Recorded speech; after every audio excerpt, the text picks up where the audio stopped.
Eles não querem morrer, mas a dor é tão grande por dentro que dizem, não posso continuar, por favor, me ajude. Todo ano, 18 milhões de norte-americanos sofrem de depressão grave.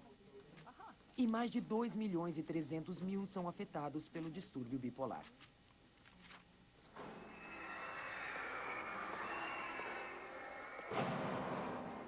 Na depressão grave, a autoimagem do paciente é distorcida por uma tristeza profunda que ocorre sem razão aparente. As vítimas tornam-se indecisas e pensam frequentemente na morte. No distúrbio bipolar, o humor da pessoa pode variar da depressão a um estado de euforia. Os pacientes sentem-se invencíveis e, eventualmente, perdem a capacidade de julgar. Quando o distúrbio bipolar aparece, as vítimas quase nunca procuram ajuda, e por uma boa razão. Nos primeiros estágios do distúrbio, os sintomas chegam a ser agradáveis. Na Universidade da Califórnia, em Los Angeles, a doutora Lori Altshuler é uma especialista em distúrbio bipolar. A pessoa pode apresentar sintomas chamados hipomania. Neles, sua autoconfiança aumenta e sua energia criativa parece maior que o normal. Ela pode passar a noite toda escrevendo ou sentindo-se muito criativa. Pode ligar para várias pessoas. Ela começa a sentir que a sua mente funciona rápido, mas não é agradável porque funciona rápido demais.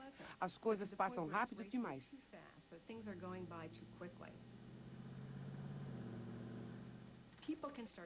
A pessoa pode começar a gastar dinheiro de modo impulsivo, ou começar a se envolver sexualmente de modo indiscriminado com vários parceiros. E na forma mais grave do distúrbio, em apenas alguns dias, isso pode progredir para o que chamamos de mania psicótica, na qual a pessoa se irrita facilmente. Ela passa a ouvir vozes e ver coisas que talvez não estejam lá.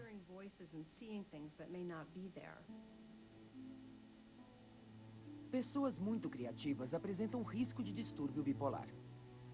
Os romancistas Ernest Hemingway e Virginia Woolf estão entre os mais famosos. Ambos cometeram suicídio.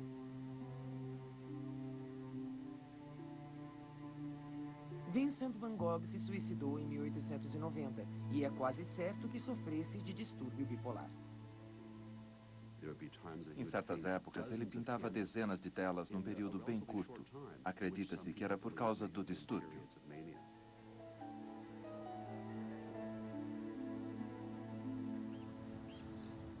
Os sintomas da artista Nick Davis iam da hipersexualidade a delírios fantásticos. Vem cá! Dotada de um imenso talento quando criança, ela conheceu um mundo cheio de ideias e sensações carregadas de energia. Quando eu era adolescente, com 14 ou 15 anos, eu achava que não havia nada de errado no meu raciocínio rápido, no meu idealismo exagerado e nos meus sonhos explosivos. Eu podia ouvir e sentir coisas. Debbie Davis foi a primeira a notar as mudanças na personalidade da irmã. Mas achou que os problemas de Nick tinham origem numa crise familiar. Nossos pais estavam se divorciando. Havia muitos problemas na família e eu achei que era uma reação a isso. Mas eu a conhecia tão bem que sabia que havia algo errado. Ela não dormia, mudou seus hábitos alimentares e estava um pouco hiperativa. Nick Davis foi a oradora da turma no colegial e foi aceita na famosa Academia de Arte da Filadélfia. Com o passar dos anos, seu trabalho foi exposto nas melhores galerias de Nova York. Mas a caminho da realização artística, a carreira de Nick foi desviada. Quando eu estava no 4º ano da academia, eu tinha um namorado que queria ser fotógrafo de moda. E eu ia me formar em pintura e impressão, e era muito séria e anti-moda. Mas ele um dia me convenceu a ir a uma sessão com ele, pois a garota que seria fotografada precisava de dublês. O agente do fotógrafo viu Nick e achou que ela tinha características e o porte procurados pela indústria da moda. Um ano após ser descoberta, Nikki Davis vivia o sonho de ser modelo em Paris. Lá, ela morava com a irmã Debbie, agora uma bem-sucedida cantora de jazz com discos gravados. Aos 20 e poucos anos, ela começou a desfilar, veio para Paris, e aí, quando chegou no auge, vimos que algo estava acontecendo. Mesmo sem saber o que era, Debbie viu algo de anormal na energia ilimitada de Nikki. Na época, eu não sabia que isso podia ter relação com distúrbio bipolar, mas seu comportamento ficou cada vez mais estranho, o que é comum no ramo da moda, porque todos são estranhos.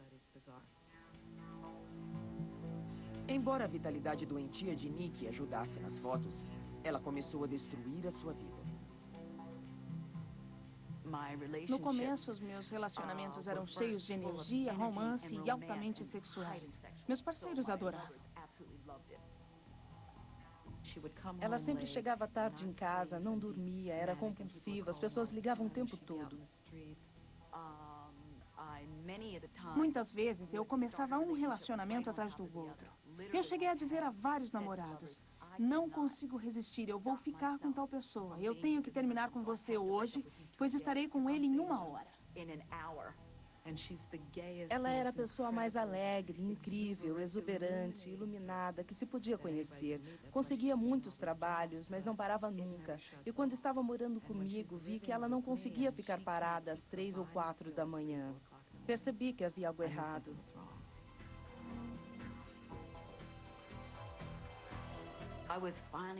Estava finalmente ganhando um bom dinheiro em Paris, mas percebi que estava ficando doente, estava muito agitada e perdendo peso rapidamente.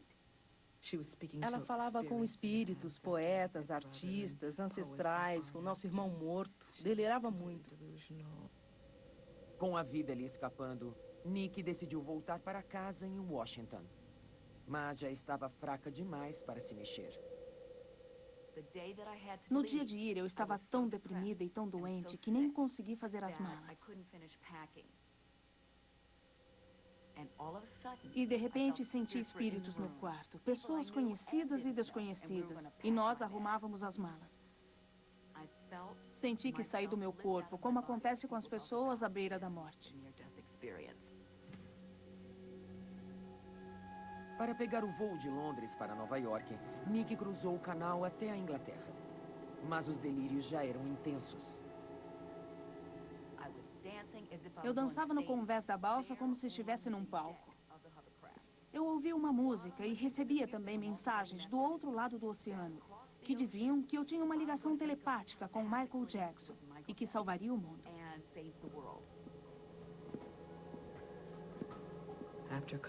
Após alguns dias nos Estados Unidos, minha mãe teve que tomar uma decisão e pediu que as autoridades viessem e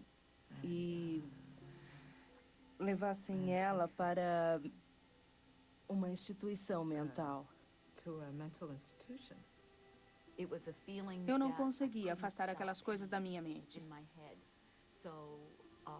Era ridículo viver daquele jeito. E seria um favor se Deus me deixasse morrer.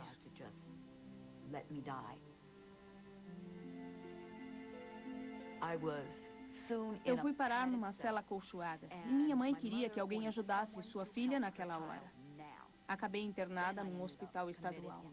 Me lembro de ter estado no paraíso e depois de ter pousado no inferno.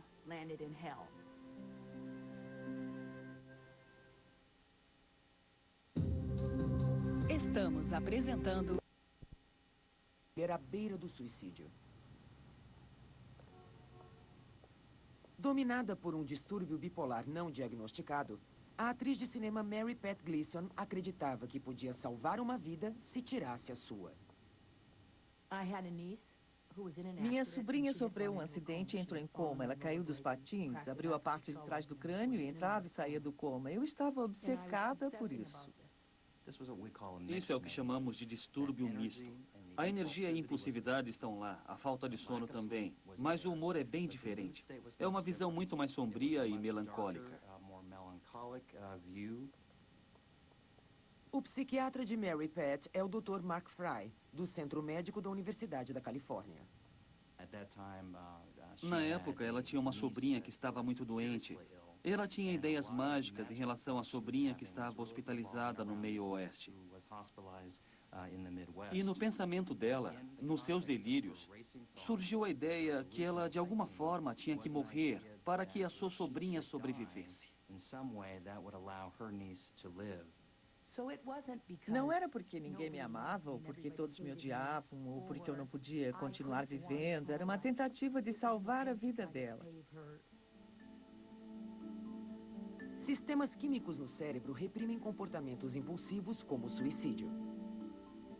Estudos mostram que quando o distúrbio bipolar altera este equilíbrio químico, os resultados podem ser fatais. Impulsionada por uma energia maníaca, Mary Pat tomou uma overdose de pílulas para dormir. Mas, por acaso, ela deixou a porta da frente aberta. Um deslize que salvou sua vida. Eu desmaiei com as pílulas e depois 2 amigos chegaram. Eles entraram, me pegaram, me puseram no chuveiro e eu voltei a mim quando senti água fria e disse, estou viva. Eles me levaram para o hospital. Fui internada na neuropsiquiatria da Universidade da Califórnia por tentativa de suicídio. Fui diagnosticada com distúrbio bipolar. Nesse meio tempo, Mary Pat foi convidada para fazer um papel no filme O Óleo de Lorenzo. Em poucos dias, o filme começaria a ser produzido em Pittsburgh. Sob intensa medicação, Mary Pat conseguiu fazer o filme com a valiosa ajuda de uma grande amiga. A atriz Mary Ann Moller-Lyle se ofereceu para ir até Pittsburgh com Mary Pat e ficou ao seu lado durante as filmagens. Mary Ann pegava meu braço, ia comigo até o set e me segurava. Quando gritava uma ação, ela me soltava e eu andava com força e confiança e fazia o que tinha que fazer. É o melhor que eu pude fazer em tão pouco tempo. É um artigo do jornal de veterinária sobre porcos, mas pelo menos isso não vai mudar logo. Bom, muito obrigado por tudo. Eu sinto muito. Bom, eu estava pensando... Ora, você é italiano. Eles gritavam corta e eu virava uma marionete. Eu desabava, me enchia de hell-doll em casa, ficava com as mãos trêmulas e tudo mais. E a Mary Ann ficava me esperando e parecia que ela estava treinando uma boxeadora. Ela me incentivava e dizia, Mary Pat, você está bem, está tudo bem, você está bem. Você vai conseguir, você foi ótima, ninguém sabe que é maluca. E eu dizia, todos vão saber que eu sou louca, Mary Ann. Hoje, a vida de Mary Pat voltou ao normal. Ela conta com remédios para estabilizar a química de seu cérebro e com uma rede de amigos para ajudá-la a reconhecer os sinais do distúrbio antes que ele apareça.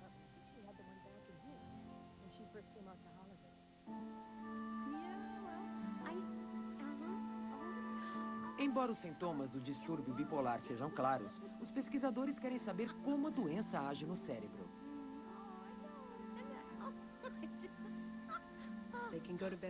Eles podem ir dormir cantando, sentindo-se muito bem, alegres, eufóricos, e acordar no dia seguinte sem conseguir sair da cama, quase mudos.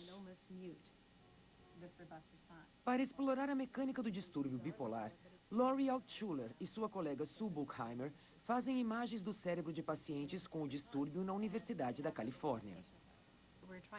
Queremos saber o que torna o paciente bipolar diferente quanto à sua função cerebral em relação a quem não apresenta o distúrbio. Buchheimer usou uma nova técnica chamada ressonância magnética funcional, ou RMF. Enquanto os pacientes realizam várias tarefas, o exame detecta qualquer atividade cerebral anormal medindo o fluxo de sangue para cada região. Escaneamos o cérebro dos pacientes com distúrbio bipolar durante um estado maníaco grave e mostramos a eles imagens de rostos assustadores e fazemos outras coisas que possam causar estresse em outras áreas do cérebro.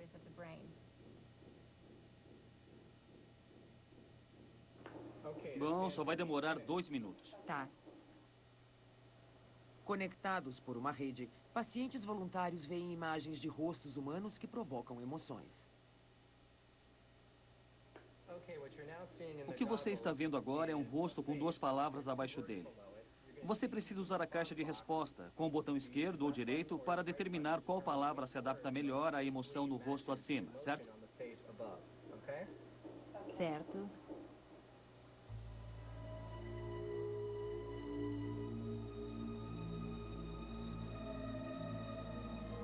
À medida que o cérebro reage às fotos, os efeitos na atividade cerebral são vistos através de cortes de camadas do cérebro, desde a superfície até o centro. Uma estrutura chamada amígdala não só ficou mais ampliada em quem tem o distúrbio, como ficou mais ativa.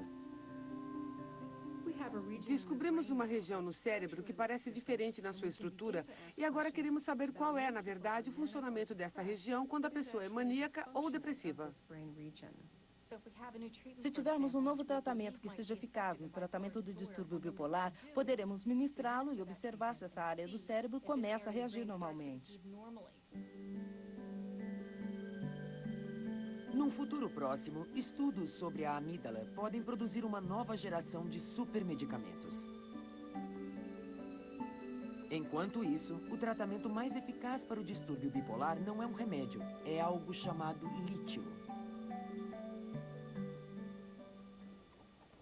O lítio é um elemento encontrado na tabela periódica, próximo ao sódio.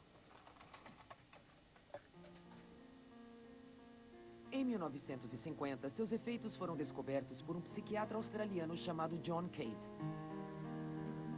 Ele esperava criar sintomas do distúrbio em cobaias usando uma substância tóxica chamada ureia misturada ao lítio.